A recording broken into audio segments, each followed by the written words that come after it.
Hello guys, welcome to my YouTube channel centre of manual therapy.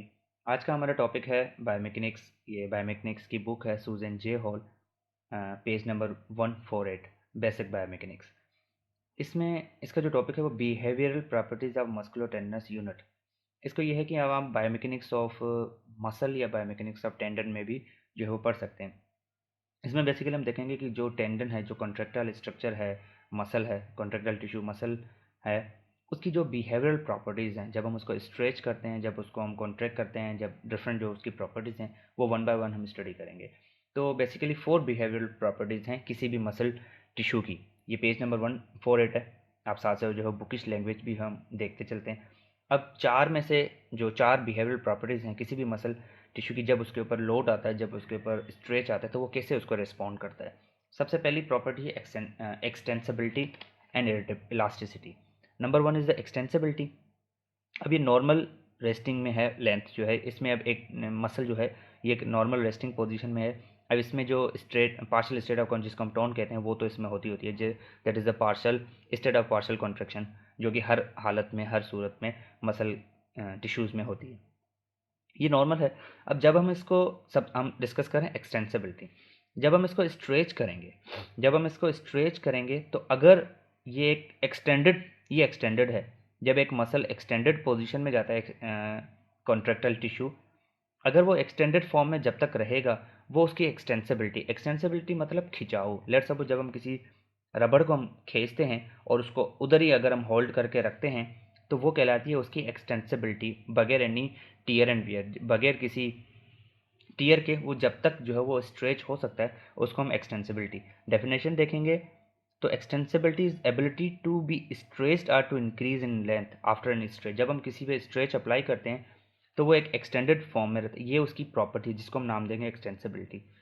अब जो elasticity है, जैसे ही हमने स्ट्रेच छोड़ा, इधर एक्टिव और पैसिव, अगर ये वापस अपनी पोजीशन में आ गया, दैट इज इलास्टिसिटी।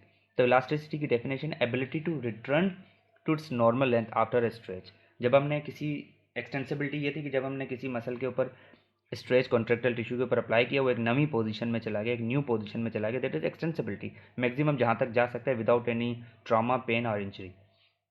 जैसे ही हमने वो स्ट्रेच छोड़ा, अगर वो वापस अपनी पोजीशन में आता है तो वो कहलाएगी इलास्टिसिटी। इलास्टिसिटी मीन एबिलिटी, जिस तरह हम स्प्रिंग को जैसे ही हम या रबड़ को खींचते हैं और वापस अपनी पोजीशन में आ जाता है, दिस इज इलास्टिसिटी।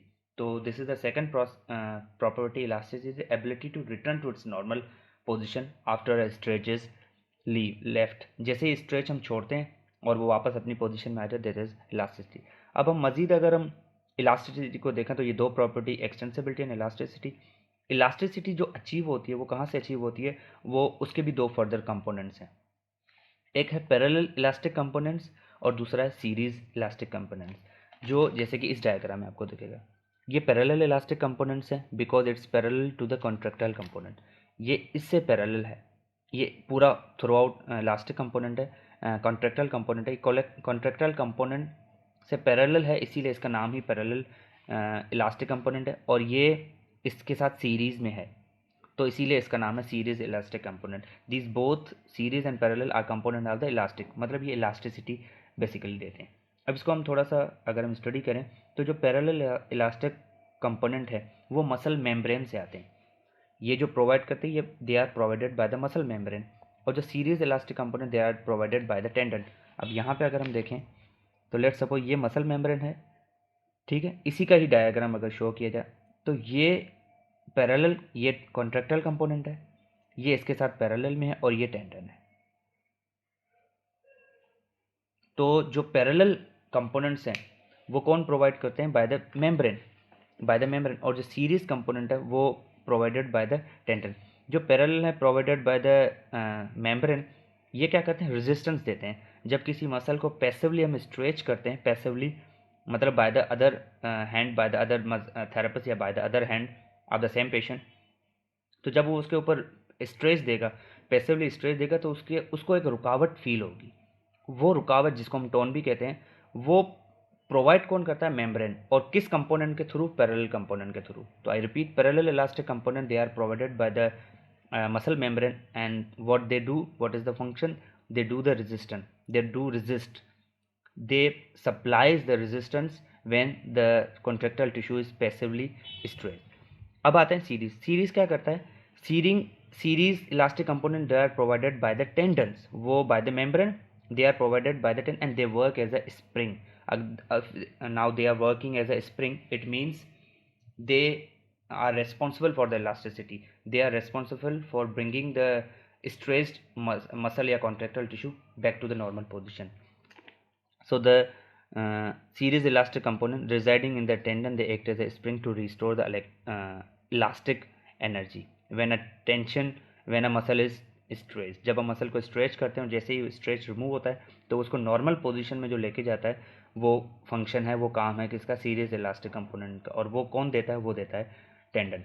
अब इसकी थोड़ी सी हम फर्दर डेफिनेशन देखेंगे. तो ये नाम सीरीज और पैरेलल इसीलिए है क्योंकि कॉन्ट्रैक्टल कंपोनेंट के साथ जो पैरेलल है उसका नाम पैरेलल, इलास्टिक कंपोनेंट जो सीरीज में है वो सीरीज इलास्टिक कंपोनेंट. और elasticity of human skeletal muscle that is believed primarily due to ACC series elastic component that is residing in the tendon. तो ये दो जो है प्रॉपर्टीज़ हैं किसकी? मस्कुलर टेंडनस यूनिट की. अब रिमेनिंग जो दो हैं वो इरिटेबिलिटी और ability to develop tension. Number 3 is the irritability. Irritability से मुराद कि एबिलिटी टू रेस्पॉन्ड, जब किसी मसल या कॉन्ट्रैक्टल टिश्यू के ऊपर कोई स्टिमुलस, मतलब जब स्टिमुलस क्या होगी, डेफिनेटली उसको जब हम स्ट्रेच करेंगे तो जब वो स्ट्रेच होता है तो उसको वो रेस्पॉन्ड कैसे करता है? तो how a tendon respond to a stretch, it's ability to respond to a stimulus is simply irritability. तो इरिटेबिलिटी क्या है? वो कुव्वत या वो ability to respond a stimulus. जब किसी मसल या कॉन्ट्रैक्टल टिश्यू को जो है स्टिमुलस दी जाती है, उसको जो कह लें कि कॉन्ट्रैक्ट कराया जाता है, तो वो रेस्पॉन्ड कैसे करता है उस स्टिमुलस को? This property is irritability. And the fourth is the develop tension. अब डेफिनेटली एक मसल को जब हम कॉन्ट्रैक्ट कराएंगे तो मैक्सिमम वो तो शॉर्टन होगा या लेंथन होगा. एंड दिस एबिलिटी, और ये दोनों जो एबिलिटीज़ हैं, ये रेस्पॉन्ड कैसे करता है? By developing in the tension. एक मसल है जिसका काम डेफिनेटली या तो कॉन्ट्रैक्ट करेगा, वो है ही कॉन्ट्रैक्टाइल टिश्यू, और वो कॉन्ट्रैक्ट कैसा होता है? By developing tension. So by developing tension is the fourth property. So how the muscle respond to a stimulus? By developing the tension, and this response is called irritability. एक muscle, एक contractile tissue को जब stimulus दी जाती है वो उसको respond कैसे करता है? ये इरिटेबिलिटी है, और वो रेस्पॉन्ड करेगा by developing the tension. This is the fourth property. So number third is the irritability, number fourth is the developing tension. And जब मसल में टेंशन डेवलप होगी तो डेफिनेटली वो शॉर्टन होगा, and this property is also called contraction. तो जब भी किसी मसल को स्टिमुलस स्ट्रेस दिया जाता है तो वो डेवलप करता है tension. This is one of the property. और टेंशन उसने रेस्पॉन्ड कैसे किया? This is also an other property. तो there are the four behavioural properties. Extensibility जब किसी कॉन्ट्रैक्टाइल टिश्यू को एक्सटेंड किया जाए और वो अपनी नॉर्मल पोजीशन से हट जाए, this is extensibility maximum without any tear. Elasticity, जब उसको स्ट्रेच छोड़ो तो वो वापसी अपनी पोजीशन पे आ जाए, this is elasticity. Recoiling ability, and this recoiling ability is provided by the series elastic component and parallel elastic component. And number third is the irritability, simply ability to respond to any stimulus. And how a response is generated by developing the tension. So developing the tension is the fourth property. These are the four properties, and these can be called as the biomechanical or behavioral properties of muscular tendinous unit, or simply tendon or any contractile tissue. Thank you so much.